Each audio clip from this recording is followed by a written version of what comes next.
Well, thank you for sticking around through the break, ladies and gentlemen. If you are just joining us, my name is Kyle Corvus Crow. I have been joined by the wonderful mind of Stephen Return Johnson at the casting desk today, and we have just seen an excellent game number one in 36 minutes between NYU and Western University. Western drafting a really great late game comp, but NYU actually pulling it out for the first victory. And man, what a game! Oh yeah, things looked so dire for NYU, who were unable to convert for a good majority of that game. In the early to mid stages of it, it just felt like they never really got rolling. But then right around those objectives, they found play after play, great combinations from Sprinkles and just everyone actually. But Sprinkles locking people down, Aquablue throwing out the J4 ult as well, and it was just lights out after that. Just play after play, kept it going, and finished off with that Elder Dragon and the Baron buffs, just doing so much damage on the new patch. So yeah, a lot of interesting itemization we got to talk about throughout that game too, right? Because we saw the cooldown boots coming out for Disconnector on that AD roll. He did decide to run Ionian Boots of Lucidity as the Kog'Maw. We were talking about whether or not it would pay off for him. Didn't win the game, didn't actually, I want to say, use that in a situation where we thought it might absolutely flip a fight for him. So scratching the head on that one a little bit. We'll see if they adapt it. I know you wanted to touch on the Morella Nomicon that Malface had on that Ziggs, right? Oh, most certainly. So another big point of the 8.4 is it feels like everything in this game can be summarized with the statement, oh, and another big patch on 8.4. But one of the bigger patches was the Morella Nomicon change. So it no longer gives Grievous Wounds to people under 35% HP for 8 seconds. It now gives Morella Nomicons for 3 seconds to anybody that guy touches. So Malface constantly during those fights was able to throw down the Qs, able to throw down the ultimates directly onto the ADC, directly onto the face for Disconnector, and he just never was in a fight where he did not have the Morella Nomicons Grievous Wounds on him. So it was just so insanely hard for the side of Western to actually keep anyone alive during those fights. Yeah, very much the case. And really, really intelligent drafting here to make the most of some of that 8.4 action. And it really felt like when it came to the meta, NYU knew exactly what they were doing, exactly how they wanted to play it out. And, you know, Western... Well, during the early game, maybe not so much, but they definitely picked it up into those mid to late stages. Yeah, no, for sure. I think it worked out well for them. And, you know, that was probably a very well premeditated aspect of that Ziggs pick coming in, right? Malface was ready for that one and waiting, and I don't think anyone from Western exactly had the answer. So all in all, you know, a lot of interesting stuff to talk about. I want to get back to the Tom Kench too, because, you know, you and I were both kind of scratching our heads at that one a little bit, and I know that it was so focused on the support bans coming out from the side of Western. They really just laid down heavy ban after heavy ban on that support role, and kind of left AD carry on something we thought might be a little bit suboptimal. But the way he played that Tom Kench, I felt was very natural within the bounds of the composition. Yeah, most certainly. And it worked to the extent where they were trying to ban away AD carry from actually having any early game presence on the bottom portion of the map. And for the most part, it worked out. I mean, sure, Short Hop and Disconnector and Blaze Nova were never actually able to establish a true advantage on the bottom side of the map. But it just didn't matter because the rest of the map eventually did fall on over. And the Tom Kench did what the Tom Kench is supposed to do. It kept the carry safe, and it facilitated some of those ultimate plays. But overall, I don't think that they want to go with the same route. I think you need to start hitting on that mid lane pool, on that ADC pool, and really redefine how you want to play these next few matches. Yeah, I think you're absolutely right onto that one. I like that you say next few matches because we have no idea whether or not this is going to game number 3. I would not be surprised in the slightest, because the hallmark of any great League of Legends team is their adaptability, and so we'll see what comes through. I don't expect to see just the same run-of-the-mill bans coming out of the side of Western. I think they in particular are going to want to throw some things, some you know, wrenches in the cogs for the side of NYU. We'll just see what comes out, because nothing changing thus far. Xayah off the table again. Irelia Swain. We see these. We saw them before. Jarvan, that's what I like to see. Get Aquablue on something new here. Yeah, so that going on over. And also another big point to make is that NYU have elected to stay on the blue side. So it's not just one team's on blue, one team's on red, and they switch every other time, but it's the choice. So I'm not entirely sure whether it was Western or New York who decided this exact layout, but either way, we will still be seeing those same sides as the J4 getting out on the on out of the way could actually be a fairly impactful ban. Is if Western wants to play that hyper carry composition, it was so hard to play around when there was the Cataclysm on the other side. And Sprinkles might have had the best early game performance, but they respect this man on his playmaking. Yeah, no, certainly it was the Narvin combo so many times in that last game. It was the meat of how the game was played from the side of NYU. So taking it away is going to turn everything right up on its head, and you're not going to find a more robust or accessible entry into a team fight than what was just banned away by the side of Western. So definitely taking that one out. They say that's okay. We still want Milala on to that Tristana. Not going to worry too much about that one. Some things aren't changing. But with the Braum coming through this time, Nova is going to have a much tankier support to back whatever I'd expect Disconnector is going to pick now for his AD role, because they drafted bot lane first last time around. No surprises if they do it here too. I wouldn't expect the Kog'Maw to get through once again. Varus is still on the board. He's a very strong pick, and oh no, this is one that would make Mad Magical way too happy. There we go. That is a pick I can much more live with. And it's still the hyper carry in the Twitch, but it's a much different style. You have just the innate protectiveness. You have the innate ability and advantage of surprise, whereas Kog'Maw, you're just sitting in the back line. It's very easy to hit you out with the Ziggs Qs, with the Ziggs ultimates. Twitch, he can come from anywhere. Yeah, certainly the case. And so the stealth attack coming through, we'll see how Disconnector plays that one out. And I like the pick for him because his positioning was a little bit, spotty at times for the side of, hang on a second. Wait. Volibear. Oh, this makes me so happy I can't even explain it to you, Return. I love this champion. Oh, yeah, most certainly. And as always, on 8.4, Volibear did actually receive some changes going around, most notably his E and how it interacts with not only people he flips over, but also people who are currently airborne and who are currently being CC'd. So curious to see how this one actually does play out. We did see Volibear pop up in JV action. I believe it was Wednesday night, I do want to say. I don't exactly remember. As I believe it was against Sam Houston. That's about as far as the memory goes. Huh? Because I was on that game with you. It was Sam Houston and... I might be making stuff up here. That's entirely plausible as we do get into that second rotation. Second section for bans, and we'll find out eventually. We'll get to the bottom of this mystery. We're getting the Scooby-Doo gang on it here, but in the meantime, Zyra banned out and away as well. Don't want to see that one come through, so that definitely is a mid-lane focus ban with Tarek already picked up out and away. Looks like they're not going to try to put too much pressure on the Ziggs just yet. We'll see if that's a ban that they want to prioritize. Azir banned out again. NYU not changed a single ban out of their strategy yet, so we'll see if they do that there. But Ziggs does go down. Wow.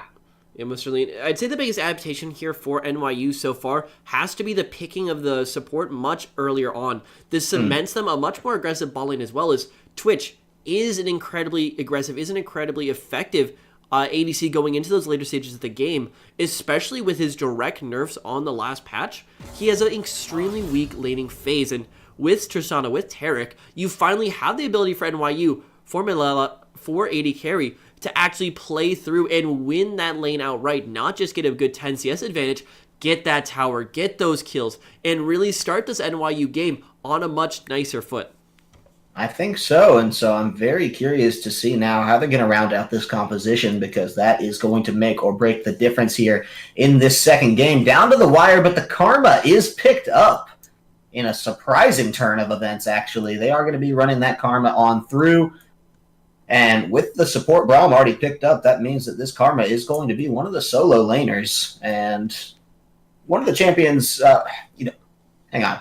The Mundo hover's throwing me off. If they lock that in, I would just be happy as a clan. Mundo and Volibear were some of my earliest mains.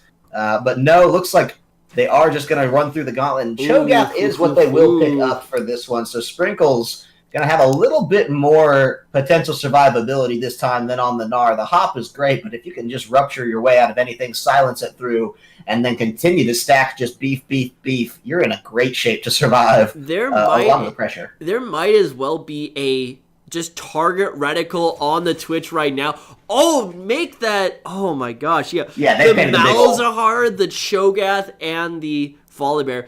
If you start making plays at the level 6 point before Disconnector, assuming he's going to be going to the ADC role this game, before he gets a QSS, there is literally nothing he can do. He does not get to play League of Legends. No, no, not a bit. It's old school. Just sit there and hope that you can throw out a little bit of damage at a time and chip away at the tank who's just going to be healing through everything that you throw at him anyway, and it's just not fun. So we'll see what Disconnector can do in this one because, being the substitute, being the X factor of this team, and now being on a champion where that means so much as the Twitch. We saw it as the Kog'Maw as well. They're putting a lot of faith in this guy through their compositional drafting, and we're going to see if it comes to fruition or not.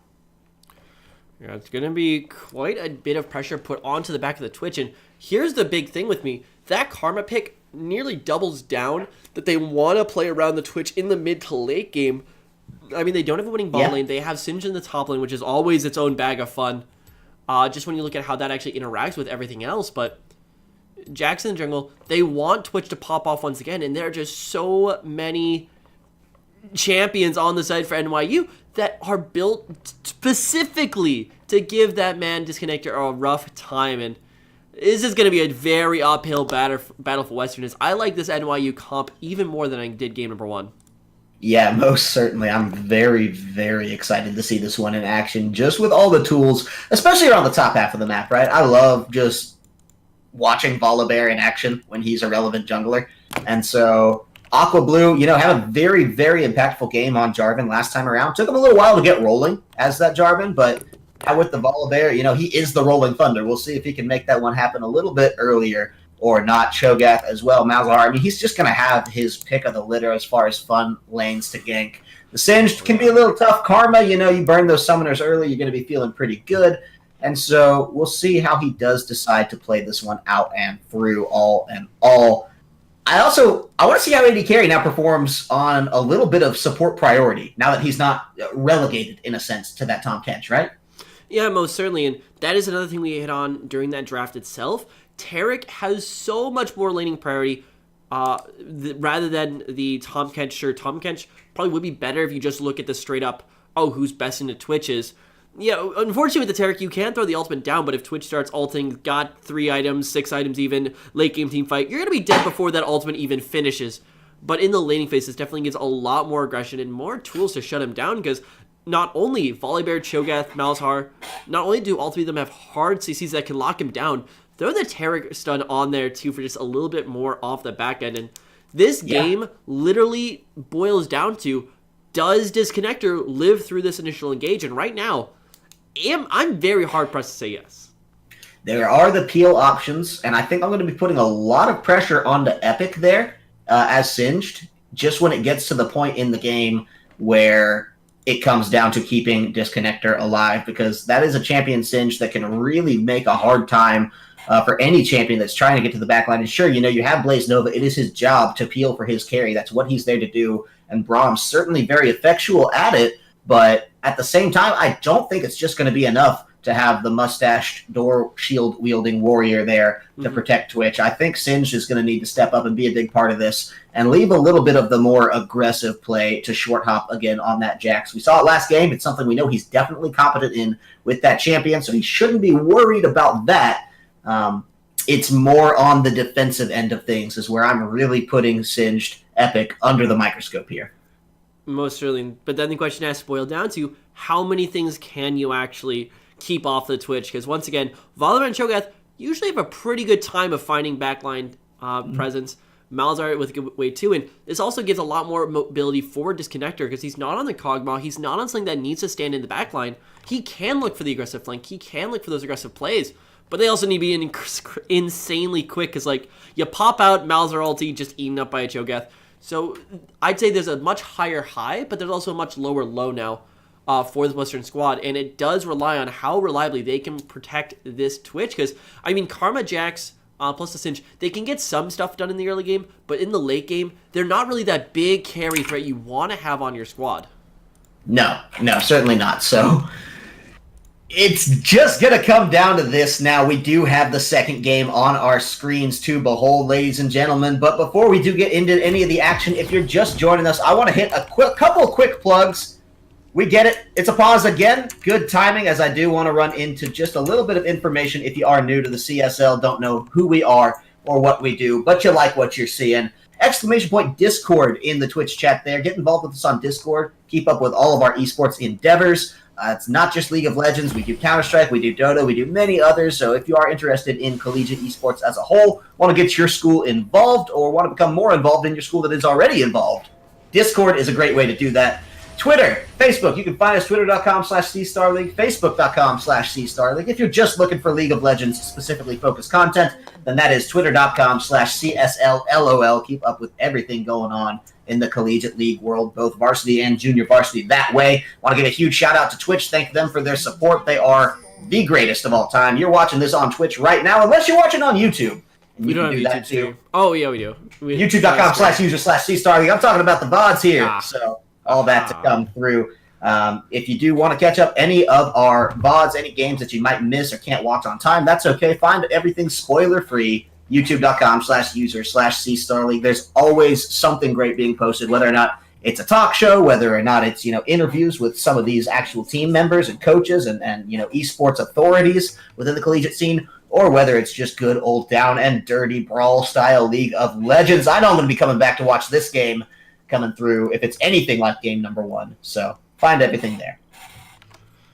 Certainly, we are going to get into game number 1 here. Epic going a bit more aggressive now on the invade, does get the ward down, which will actually help out Short Hop quite a bit.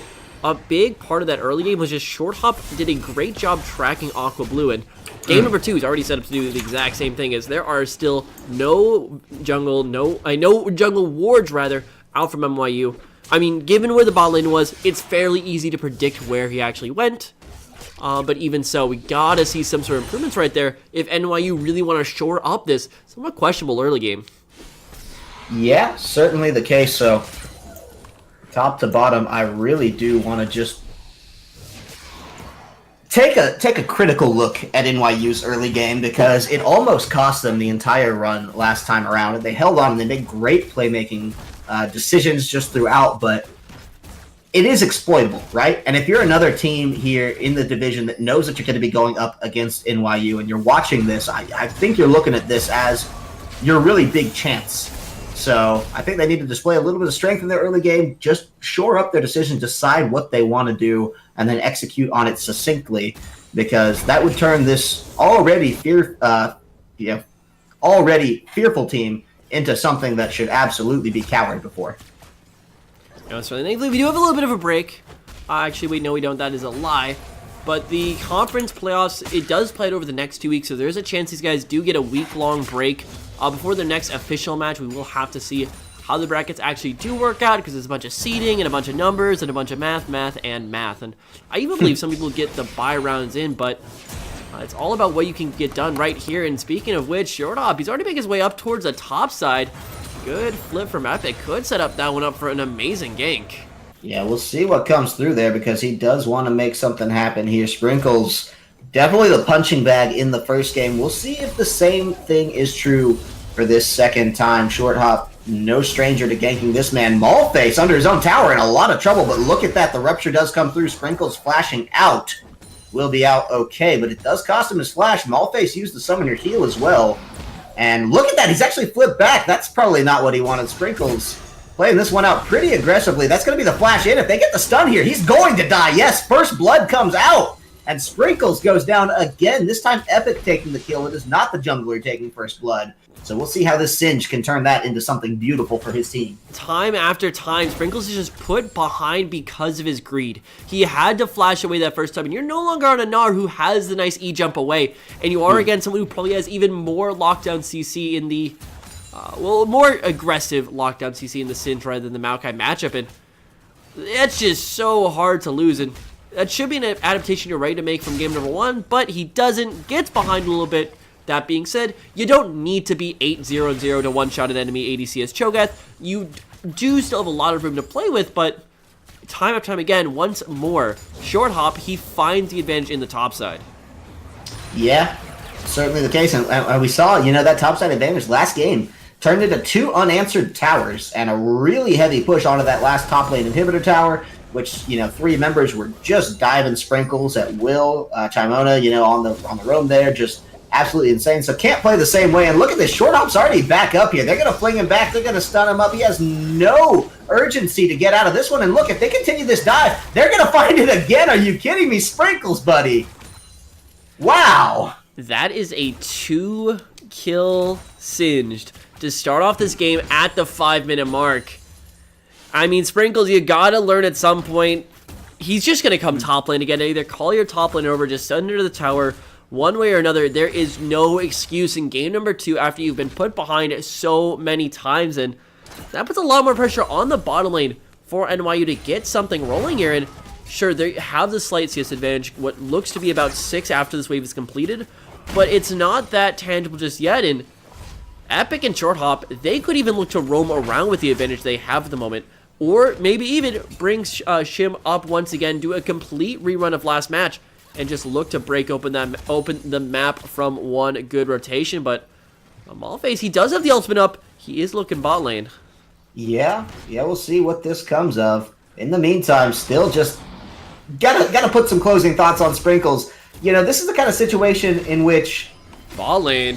I know it. It's getting there. They're going to see if they get the silence down. Disconnector. Is that going to mean too much? Forcing the teleport out. That is Chimona. Epic does not have his. So that will be Karma and just come through, channeled to full effect. So both mid laners do mean that likely this is going to be just a reset. No ganks will be happening here today. Turning our attention back toward the top lane. Just want to close that thought off. That's the kind of thing. Usually, you try not to let that happen to you twice in the same game. This has happened to Sprinkles 4, 5, 6 times in the same series, and this seems like something that you would very much expect him to learn from. And still just in trouble. As look at this, the pinch may be coming through. We'll see if Aqua Blue can bail him out of this one because he is grounded, he is slowed. There is Volibear, and it is going to be Sprinkles coming through. Half health already, but Malface is here. Can they turn this one around? Sprinkles certainly can't because he goes down epic killing spree, and if he gets out of this, that will live up to his name because that is truly epic. A double kill. He has all 4 of his teams. And now Malface is in a little bit of trouble here too. They're not going to dive them, but that was close, and are you kidding me? That just hurts to watch. Yeah, they had the initial rotation over from Malface. They had the setup. But even when everything was perfectly in their favor, it's still not enough. Sprinkles does have the ultimate. He is too far behind to actually give any sort of assistance. And this is just absolutely catastrophic because 4 kills on the Singe. That man's an annoyance factor when he's down 4 kills. Now imagine what he's going to be able to do in this mid to late game situations with 4 kills in the tank, and it's just terrifying to think of. I don't even want to know how big he's going to get it, how quickly, because Rylai's also got to change around a little bit on 8.4, does give more AP. Same thing with the Leandre's Torment. This man can do hella deeps if he's got the chance. Wait, are they actually lane swapping right now? Is that really what we're seeing? Is Malface just holding down the top lane while it was a quick clear for Sprinkles? Because I would think that would be ridiculous. That's some tactics that I see happen all the time in my humble elo of silver to gold. Is lose your lane in topside so badly that you say, hey, mid laner, come top, I need to swap on this one. We'll see if that's the same case here. If Malface does decide to just stick around in this one, and I think that's going to happen. Wow, surprising. Yeah, he has to be very careful now because Malface walking up to the top side, he does have the shield that's much easier to keep on. But 1W coming out of Epic and bang, that Malzahar passive, that Malzahar shield is just gone off the table. And Chima has used 6 mini dematerializers on these waves, so Sprinkles is not going to be having a fun time keeping this lane down. And sure, this may grant Sprinkles a little more safety in lane, but this is also going to mean that there is so much more potential for Chimona on this, on the Karma to roam around, make another play happen. But here comes the ADC. Yeah, they want to find a disconnector on their own. Sprinkles did not get a break as his flash goes down. And I believe that's going to signal blood in the water to Short Hop, who's been circling him like a shark all game. So, not going to be the ideal position. Now, mid lane is a shorter lane. He does have a little bit of a less walk to make it back to that tower. Problem is, we've seen that tower's not been able to keep him safe thus far. He's trying to catch up in the CS. Still pretty big deficit to his lane counterpart, especially if you swap him to consider him the mid laner in this instance, which I don't think you should. But look at that, Short Hop just out in the wings. He's going to get spotted, but they know exactly what he wants to do, and I don't think that there's the best answer coming out from NYU because they can just move right on up into this one, and Malface in the top side now, maybe in some trouble. Short Hop on these rotations is very much where he needs to be. Channels the teleport, but even so, with Karma roaming up, it's a sticky situation. Yeah, most certainly, and that was the response for the play that happened earlier. So on the bot side, there was actually a fairly well thought through play from NYU. They brought down the Malzahar, who already had the wave shoved, to get a free teleport, and they lost absolutely nothing there. Not even the CS differential in mid lane, as Malphite already was down on CS, didn't have any CS he could go forward and grab, so does spend that. But now it's the same thing away from Sprinkles, who, if he gets shoved out of lane, he's just going to be consistently put further and further behind it. This is an absolutely phenomenal early game coming out of Western. Maybe more aptly, coming out of Short Op here and company. Yeah, no, very much the case. I have to give a lot of praise to the Western macro minds here, as they are absolutely playing a vicious early game, the likes of which we don't know whether or not NYU will be able to weather, because they didn't deal with anything like this last game. It was bad, but it did not get to this point in any capacity, and so they're proving why they're one of the 5-0 undefeated teams here, as they do take the first turret away to boot as well and cement themselves a nice 4K gold lead. It's only the Cloud Dragon, taken away almost as a consolation prize for NYU. That's the only thing they have going for them at this exact second. The CS is not great anywhere except in the bottom lane. Milala still playing out that hard farming Tristana. Ended last game with 450 CS in 36 minutes, and so if that's any indication of the way the game goes when it gets late for an undisturbed Tristana, especially in the hands of a player like Milala. You do actually have to keep that in consideration, but the pace that this game is being played, I obviously don't believe that there's any intention on the side of Western of letting the game get to 36 minutes this time. Oh, most certainly not. And I mean, there is that 4K gold lead to consider, plus a Rift Herald now going over in favor for Western. And if you don't think that's going to take out a T2, you are most likely sorely mistaken. And a little bit of aggression on the bottom side is finally NYU might be looking to turn a play in their favor. Yeah, we'll see if they can make this one happen. It all comes down to available. Whether or not they want to have the dive. There is the ultimate, the stun as well. Teleport's coming down. Glacial Fissure as well finds all three and is going to make sure that teleports come through. And this is not good for the side of NYU. Grounded goes down. AD carry will fall. And Disconnector picks up a vital kill for himself. The first one going over to anybody besides Epic, and he may be a little sore that he didn't pick that one up for himself anyway, as he's hunting for blood here. Aqua Blue on thinner ice than he may suspect at this exact moment, and oh no, Milala going to get tossed back right into the Singe. Aqua Blue wants to come in and find this, but I think he's just adding himself to this potential pile of corpses in doing so, and look at that, taking refuge under the tower. Can they juggle the aggro? I think with 4 members here, absolutely. They give Disconnector the kill. The tower will come down as well. And Western are merciless this game, Return. Yeah, they're able to juggle the aggro, and more importantly, they juggle just the members too. Juggle the Volibear, flipping right around into that tower. And this is just a lead you do not come back from at this point. I know this is probably very cynical of me, but I wouldn't be shocked to see a surrender coming out here. Sure, there is always a chance of coming back in this one, but this is now just an issue of how mentally do you come back from this. This is an absolute beating you have received in these first few minutes here, and remember, Herald is still in the pocket for Epic. They've already gotten those 2 towers without that assistance, and they might be looking for an inhibitor before the 20-minute mark, maybe even sooner. Yeah, it hurts to witness happen here, so take a look. I want to take a quick shot at these bot lane items if we can. Disconnector versus Milala there is the full completed Infinity Edge, whereas Disconnector went for the bit more tried and true BF Sword Zeal combination that just sort of opens every door to the world of AD carries right now. So, doesn't much matter because Singed is so strong that Milala is not going to be able to do anything against the combination of Singed Jax. That's just going to be causing all sorts of headaches all over the map. But if you have one way of getting back into this game, right, it's hard farming out your Tristana. That seems to be kind of debatable. Sure, that's always what you want with your scaling member, but there is also so much pick potential coming out of the NYU squad. Malzahar, Volibear, Cho'Gath. You find any one member out with those 3 on your side, you're going to be able to make that pick game work, but no aggressive vision control currently for NYU. Even the defensive vision is severely lacking, and they're not able to set up any of these plays. They have the tools, they're just not using them at the moment. Certainly the case, and how can you? It's so hard in the face of this amount of turbulence that they've experienced on this flight that is League of Legends. It's like they're in a garage with a bunch of tools, but unfortunately all the lights are off in the garage, so they can't find where the tools go. So That's currently probably the best analogy I can make for this NYU squad right now, because they just can't see anything at the moment.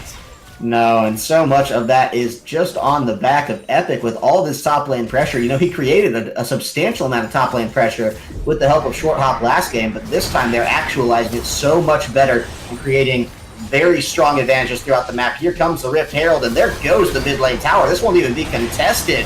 Blue turret is destroyed on first impact. Second one, we'll see if they try to posture out for that, because Epic still in good shape as far as his health and mana go, but no, Shelly will be left to die alone at the hands of 5 NYU champions. No surprises there, as everyone from the side of Western just wants to reset. They're going to move it on back to their respective lanes, and I don't believe they feel any potent threat from the side of NYU. I don't think this tower is actually in any danger whatsoever. No, most certainly not. And ooh, flash away. There's Mila. Yeah, wants to come in, trying to find that kill. This reeks of a little bit of desperation, because how hard did you just go in for that one? Glacial Fissure doing a lot to stop that one out and about. AD carry, stopping things dead in their tracks. But look at that. Actually, a bit of aggression turned, and not the best play from Short Hop. Takes a short hop in and a long hop back to base. Not going to be what he wanted. Split push still coming down from Epic. Did not have the teleport. AD carry with the stopwatch time very nicely, but look at the fadeaway shot. Finds another kill, and that one going over to the hands of Chimona. NYU still swinging at this one. Want to find something here. We'll see if they get away with anything else, or if they take the damage themselves, because Aqua Blue going to go down. Disconnector gets the credit, killing spree for this champion, and they're not done yet. Epic's had time to just walk up. Milala is absolutely destroyed. Dominating comes out. Double kill, 7-0 and 2. Epic is absolutely insane this match. Western is in the lead. Yeah. Is about the summary I can go with right now. Sprinkles is not actually able to do anything. He had to go bot lane to contest Epic, but then Epic just ran over to mid lane as well. And NYU, I don't think there's just enough scaling in the world to get you out of this rut you've put yourselves in right now. And this early game, especially the top side, is something that needs to change, because both these teams are going to be in those conference playoffs. All of them are serious contenders, even in talks for the conference title itself. But this is showing a lot of chinks in the armor, maybe even showing those lower teams where you gotta hit NYU. But even so, Western, they're just coming out with an absolutely phenomenal game this match. They aren't strictly relying on that Twitch like I thought before. They're finding the advantages in the top lane, in the mid lane, and just playing around them. And they are showing how adept they are when they get the early priority. How right you are. We thought it would be a Twitch one-man show. It turns out it's Singed and Company guest starring Twitch this episode for the side of Western. While we do have a little bit of a lull in the game, Cloud Drake picked up on the side of the guys of Western, equalizing out Cloud Drake from the side of NYU. I actually want to give a quick shout out to some of my friends at Georgia State University. The Panthers are currently playing for a pride game going on right now. They hit me up. They were seeing if I could cast it today. Unfortunately not, guys, but I wish you all the best of luck in what's going on in your endeavors. Back to the game at hand, though. Yeah, hopefully we'll see them in the Teemo Cup. Yeah, it's a little scary. Both these teams, unfortunately, are not eligible to join the Teemo Cup, so once again, they will be moving on to those conference playoffs. But who will be walking in the #1 seed in the East is still to be seen, as there is still another undefeated team out there right now. I believe it was Ottawa? Yeah, Ottawa. Yes. So yeah, Ottawa, most likely, with just playing statistics here, will most likely make it out of the group undefeated as well. So 2 6-0 seeds in the East region, and this is a region that's still very much up for grabs. Definitely really feeling the loss of Toronto as like that top tier team. Most of them getting actually pulled away to go play for either LCS Academy or just gone outright. So certainly a lot of schools with a lot of potential for really taking over this conference. Very much the case. And you raise an interesting point. How good can these teams be if they don't even qualify for the Teemo Cup? Oof. I don't think that's how I worded that one, but either... Just tossing a little bit of fun into this one. But yeah, no, all things considered, East is definitely a region up for grabs, and everyone is making a statement. NYU showing how they can contend. Western showing that they will not go gently into that good night, and one game down in the series doesn't mean anything in a universe where in 19.5 minutes they can clutch a 10k gold lead before they've even taken more than just 3 outer towers. This is rough. Yeah, it is mostly rough. They need to find some way to just tap the brakes and find advantages for themselves right now. But Twitch is about to start coming online. He has QSS, And unless they really start making this pick game work, there's just not much left for them. And Baron most certainly will be going over here. Epic applying more split push pressure on that bottom side of the map. And you know when NYU starts showing on the top side here, he is going to give nothing but havoc. He is going to completely rip to shreds Sprinkles on this bottom lane. Two level advantage on top of the 4,000 gold advantage on that ball lane matchup. So things are not looking too good. And NYU, they need some of the magic that turned around last game for them, but they need it now more than ever. Yeah, this one is definitely going to look like it's going to that third game. And so I don't know if NYU's resigned themselves to that just yet, because I will say if I have to levy any criticism onto the side, hang on a second here, the suppress comes down. It's a nice pickup. That was a little bit of disrespect coming out from Timon, and he pays the price. Disconnector, though, on the back line, okay. Cannot say the same for Blaze Nova. Does go down there, and 2 critical kills coming out. Will be taking 1 away for the support. AD Carry takes that one up himself, and then the next one going over to Aqua Blue. They're going to feel both pretty good about that one, as the gold does rush right back into their pockets. And having a pick at your back, can revitalize a little bit of the energy in that game. There's still 8k gold to surmount, but it doesn't look like they're just giving up yet. Yeah, most certainly. And these are 4 members coming up to the top side. Short hop. He might have been off too much more than he can chew. Yeah, certainly. Pops the ultimate to come down. AD Carry wants to find this one. He's content to take AD tower, Carry? but look at that. Can't have this one happen too long. Does get the tower destroyed, so that does cancel the teleport, but look at that. Short hop's coming in. Carry finds the ignite to help this one through, and it is going to be Aqua Blue just trying to salvage the remnants of this one. Didn't even need him there, because Milala did take the trade out and away, so it was going to be Short Hop taking his life away from that one, but I think that's going to feel really, really good if you're NYU, just to be able to crack a tower back in this one. AD Carry took so many tower shots on that play, and if he lived, that could have probably been a Baron over for NYU. Sure, it would have been risky, but they have done risky before and come out the other end greater than they were before. And right as we're about to write off NYU for dead, they do find the plays that keep them in this match, but they need to keep that going, because sure, Twitch isn't on full items yet. He's not on 2, he's not on 3, he's only on the 1 plus QSS. Once he gets to that point, it doesn't matter who you lock down. There is almost always one threat you cannot deal with, whether it be Epic, whether it be Disconnector. And Baron is still in the eyes. Honestly, that not going over to Western at this point in the game, 2.5 minutes past its spawn with Epic on the other side of the map, is a little bit surprising. And maybe it's a little bit letting up too much on their part, but either way, they are still firmly in control. And if they play this vision game, if they keep from getting picked off, especially by Malface, they're going to be doing pretty well. But Epic, here's a TP. He's going to get stopped again. Trying to find it a second time. Short hop there, probably the one you wanted to lock up more so than Blaze, but it is the health bar of Blaze going low. He will find the Glacial Fissure on his way out, but that's a quick ticket back to base. Aqua Blue may find the same trade. It is a bit of a trouble now. Short hop trying to get back out through this one. Teleport coming through as Sprinkles will be joining this one. Cancels it of his own volition and tries to reset this bot lane pressure that is being built up. Malface now in a little bit of trouble. Wants to find Chimona, actually get the damage back. But this is a very, very strange battering ram now rolling down from the side of Western as Epic has joined the fight, and he will not be denied. Finds it a second time. The knockback there is Aqua Blue in some trouble right into the face of Disconnector. He has to flash out, actually. Milala left alone on the back line. That's not what you want, but it is Aqua Blue taken down. It is Malface taken down. Legendary. Disconnector not come down yet. He turns it around and finds Milala. Sprinkles in some trouble. He does find Disconnector, but it's just not enough. And the only surviving member is AD Carry.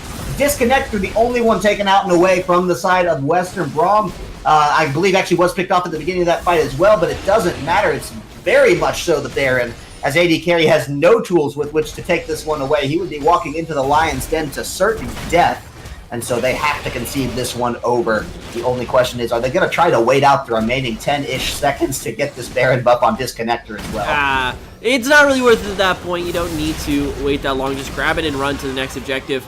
The Disconnector should be with someone normally most times. You're not going to have him on a split push game, so this is perfectly fine to do. But I want to take a look back at that last fight, because there was some very interesting plays coming out from NYU. The biggest one for me had to be Milala actually diving on the backline. He jumped in on top of Disconnector, who through shielding on top of shielding, mostly coming out of Shim, was unable to get the reset, to get the kill on a Disconnector, to get him to jump out, and ended up paying his life for that. As during that entire fight, there was still the flash available, there was still the ult available for Sprinkles, so I'm very confused as to why it was Milala who had that duty instead of Sprinkle as well. Maybe just a little bit too much aggression, but either way, the scriptwriters eventually have to change something as we get into the same situation where fight around Baron, Sprinkle stops Epic's TP, and then the fight slightly goes NYU's way, but the ending on that one's going to be a lot different as we are once again at that 10k gold lead for the side of Western. They have the Baron buff and things are looking up. Absolutely, and you know, right before that Baron broke out, it looked like the side of NYU were just on an IV drip of luck that was keeping them on this life support. But now with that rug swept out from under their feet, they're in a little bit of trouble here as the screws are just tightening down. The waves are starting to pressure out a little bit more, a little bit harder. And now with all these inner towers, the ones that are going to be the focus of this Baron aggression, you have to wonder what is in the store for answering. AD carry going to be taken out in a way, doesn't matter. Disconnector finds that kill, and he's going to get himself up to a cozy 6-1-4 score there for himself. Things not going well for Sprinkles as well. He's in that bot lane. He's getting tankier and tankier by the passing minute, but it doesn't much matter because Epic is just so far ahead at this point. He can just run on through, take all the trades he needs, let the Baron minions do the rest while his team stacks out hard in the top side, taking away a tower, and things are not good for New York. We're going to engage. Yeah, they want to find it. Glacial Fissure does come down. They're going to try to get into Aqua Blue, getting away just barely. Cannot say the same, perhaps, for the side of Blaze Nova, but he does get out in one piece thanks to the mass amount of shielding that did come out there at the last minute. Very much Deus Ex Machina to keep him alive in that one. The plot armor was too good this time around. We'll see if it's only to get Malphase his revenge here. Wants to find Chimona, but the over-the-wall damage is bad, and still in this top side of things, not going well. Could be Blaze Nova going down, a turret destroyed in the bot lane. In the meantime, flip back, there goes the support, but what else can you get? Because they'll take that trade any day for an inhibitor tower if Epic can pull that one off and the disengage remains equal. He just wants to find this inhibitor, actually. He don't think Sprinkles can do anything to stop him from just taking it out and away, and now with Short Hop with the aggression on the top side of things again, this inhibitor seems all but destroyed. Yeah, this one is completely gone. Also add on top that the buffs that Siege Mania, but the top side. Ooh, yeah, they want to find it. Aqua Blue trying to get out of this one again. AD carry not going to be so lucky, I would assume. They can't find it. It is the ticks, but it's not there, is it? Yes, he finally dies. Disconnector picks that one up and about on a very last-minute tick, meaning AD carry for those 30 seconds will be unavailable to help his team. The inhibitor's down in the bottom lane, and that is tragic for NYU. And this is the first part of the base that has fallen in favor for West's favor ever since game number 1, only getting the mid lane inhibitor tower. This time they get the full thing in the bottom side of the map, and Milala on the side for the NYU squad just doesn't have the items to keep up at this point. They try to turn that fight around so many times, but the gold lead is really starting to show its fangs, and even on the bot lane too. Sure, Sprinkles is getting tankier. He has so much MR, has the adaptive plating as well. It just doesn't matter because the new Leandries, new Rally's Perceptor just give Epic so much more damage and so much more pressure in that lane that, once again, nothing seems to matter right there. Yeah, no, they're not absolutely in the best of situations here. So ears back, teeth bared, but we'll see. It feels like they're very much in a corner here and not quite the wild animal response you want to see out of this one with their own bottom lane in shambles right now. Singe just up to his old tricks on the top side of things, while the rest of the team holds out pacing in the mid lane, happy as can be to do it because Disconnector's such a threat this game. It's 7-1-4, and he can pretty much pick off any member of NYU that gets himself into too precarious of a position. Yeah, most certainly. In NYU, they almost have to find the Hail Mary play, and they've got to find it really soon. They have the tools. If they can get a kill on a Disconnector, they might just be able to turn a fight around, but even then, there are no certainties with that play. And Western, as long as NYU do not engage them, as long as they don't make a play, they're just going to win everywhere. Yeah, absolutely. And they have the threat just so much with Short Hop on that Jax, right? All he has to do is start spinning that lamppost, and then all of a sudden every member of the NYU Bobcats gets a little bit squirrely there. This could be bad for Malphase. He tries to turn it around with an ultimate, but it's only going to buy him some time. Disconnector's there, and Aqua Blue trying to get in onto the middle of things, but not where it needs to be. Sprinkle's health bar quite low. They're going to wait out the ultimate from Tarek there. Not too worried about that one as it comes through Cosmic Radiance. only buying a little bit of time for the members of NYU as Western is just tightening down the screws on every front, just rotating back and forth so well with their minion waves. And look at that, Short Hop wants in for the engage. Is this it? Disconnector says it might be. They're going to flip it back. Sprinkles goes down. Legendary double kill coming out on the side of Epic there. He will not be denied. Milala trying to get a kill out of this guy before it's too late, because this is almost certainly the game. Will they find it? No! Yes, they do take it out in the wave, just on the tip of that one, but at what cost? It's the ace, and that is certainly game number 2, so they find a kill onto Epic, but he wins the war in this one as game number 2 gone out.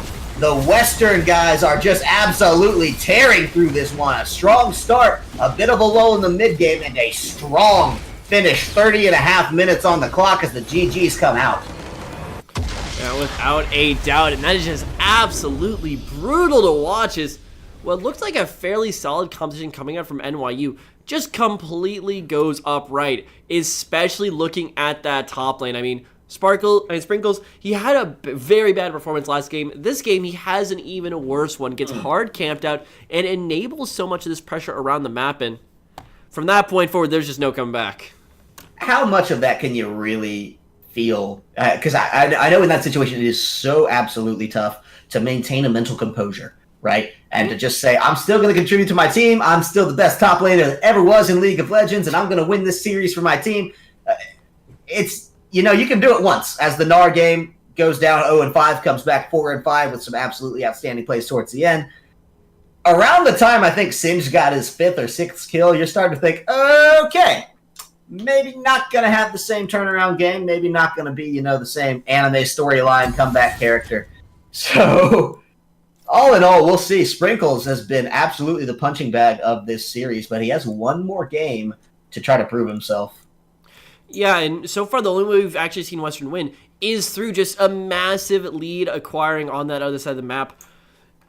And even in that game, there were flakes where it looked like New York were going to turn it back around. And if they can just keep within, you know, 10K gold before the 15-minute mark, they might just turn back the other way. So now Sprinkles really just has to find out how to survive the early laning phase. And if he can figure out that one, you might just have another W for NYU. But we will have to check this out after our break, so we will throw it over to a quick spectator delay. We'll catch you guys on the side.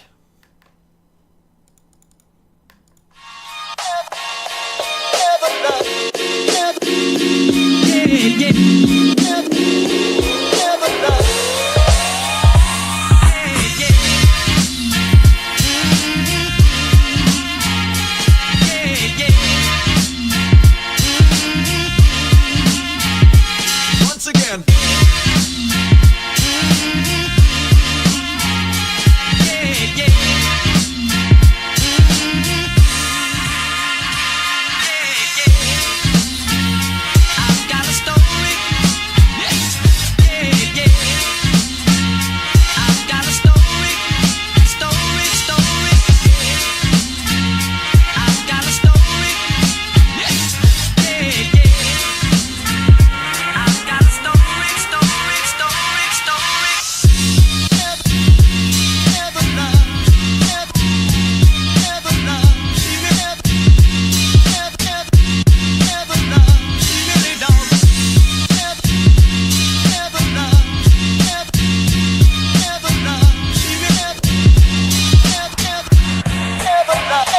Once again.